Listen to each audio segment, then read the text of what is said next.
சூழல்ல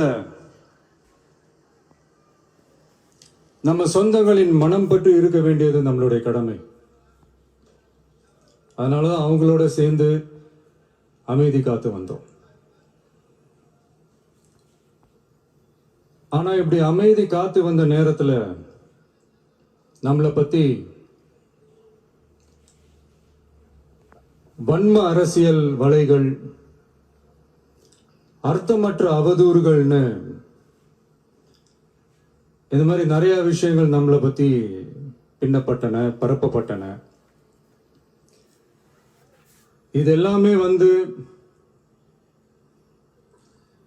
சட்டம் மற்றும் சத்தியத்தின் துணை கண்டு துடைத்து எறியத்தான் போறோம்.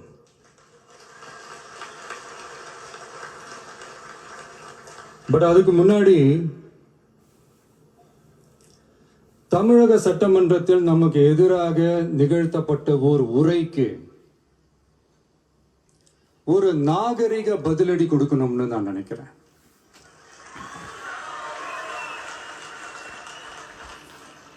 அரசியல் செய்ய விருப்பமில்லை, அரசியல் செய்ய விருப்பமில்லைன்னு அடிக்கடி சொல்ற முதல்வர் நம்மளை குறிப்பிட்டு பல்வேறு அவதூறுகளை பதிவு செய்வதன் வாயிலாக பெருந்தன்மையை பேரளவில் மட்டுமே பேசும் முதல்வர் 15/10/2025 அன்னைக்கு தமிழக சட்டமன்றத்தில் நமக்கு எதிராக பேசிய பேச்சில் எவ்வளவு வன்மத்தை கக்கியுள்ளார் என்பதையும்,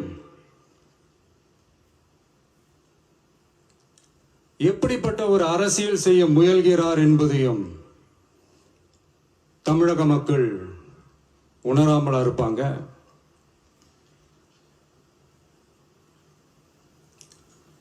இந்த கரூரோட சேர்ந்து 5-6 மாவட்டத்துக்கு இந்த மக்கள் சந்திப்பு நிகழ்ச்சிகள்லாம் நடத்தியிருக்கிறோம், போயிருக்கிறோம். அங்கெல்லாம்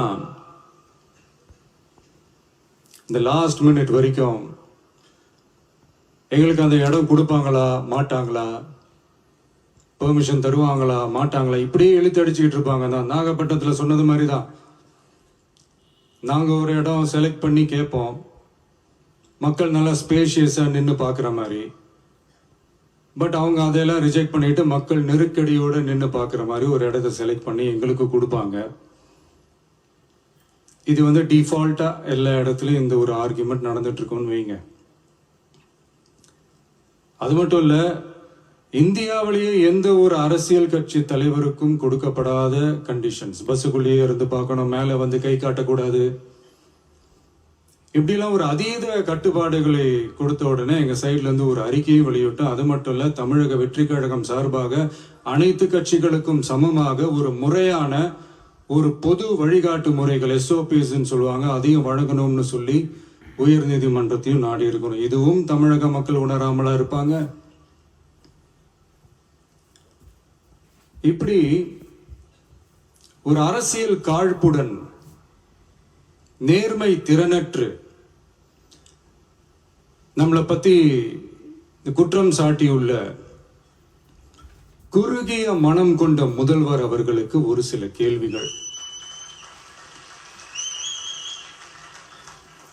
உச்ச நீதிமன்றத்தில், அதாவது 13/10/2025 அன்னைக்கு உச்ச நீதிமன்றத்தில் நடந்த அந்த விவாதங்களை வைத்தும் அந்தந்த உத்தரவுகளை வைத்தும் இந்த கேள்விகள்.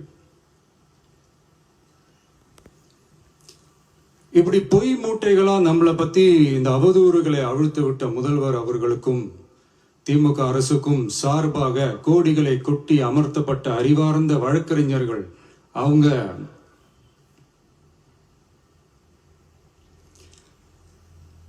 இந்த கபட நாடக திமுக அரசோட தில்லுமுல்லுகளை தாங்கி பிடிக்க இயலாமல் உச்ச நீதிமன்றத்தில் திக்கு திணறி நின்றது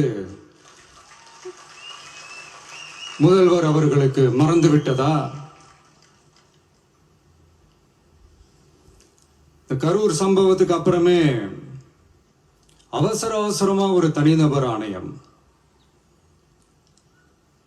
அந்த தனிநபர் ஆணையத்தை அவமதிக்கிற மாதிரி அரசு உயர் அதிகாரிகள், காவல்துறை உயர் அதிகாரிகள் எல்லாருமே நம்மளை பத்தி ஃபுல்லா இந்த அவதூறுகள் பரப்பி ஒரு செய்தியாளர்கள் சந்திப்பு அவசரமா. இதெல்லாம் ஏன் நடக்குது? எதுக்காக நடக்குது அப்படின்னு ஒட்டுமொத்த தமிழக மக்களும் கேள்வி கேட்க ஆரம்பிச்சாங்க. இதுவும் தமிழக முதல்வர் மறந்துட்டாரா? அதுக்கப்புறம் அந்த தனிநபர் ஆணையத்தை தலையிலேயே கொட்டி வீட்டுக்கு அனுப்பிச்சிட்டாங்க. அது வேற விஷயம். இப்படிலாம் கேள்வி கேட்ட உடனே ஏதாவது பதில் சொல்லி ஆகணும்ல. அதனால சட்டமன்றத்தில் பேசும்போது உண்மை நிலையை தெளிவுபடுத்தத்தான் அப்படின்னு ஏதோ இந்த சட்ட ரீதியாகவும் சத்தியத்திற்காகவும் நடந்தது போல ஏதோ சாமர்த்தியமா பேசுறதா நினைச்சு பேசியிருக்காங்க. இப்படி ஒரு 50 வருஷமா பொது வாழ்க்கையில் இருக்கிற ஒருத்தவங்க ஒரு முதல்வர் அவர்கள் சொன்னது எவ்வளவு பெரிய ஒரு வடிகட்டின பொய் சப்பை கட்டுன்னு நான் சொல்லல, உச்ச நீதிமன்றம் சொல்லியிருக்கிறாங்க. அவங்க சொன்னதெல்லாம் கொஞ்சம் என்னன்னு கொஞ்சம் லைட்டா பார்ப்போமா?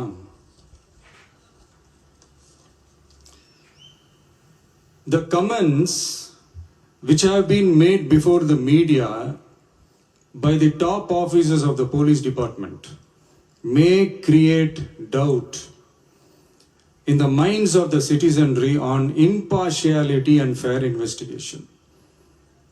The faith and trust of the general public on the process of investigation must be restored in the criminal justice system. அதாவது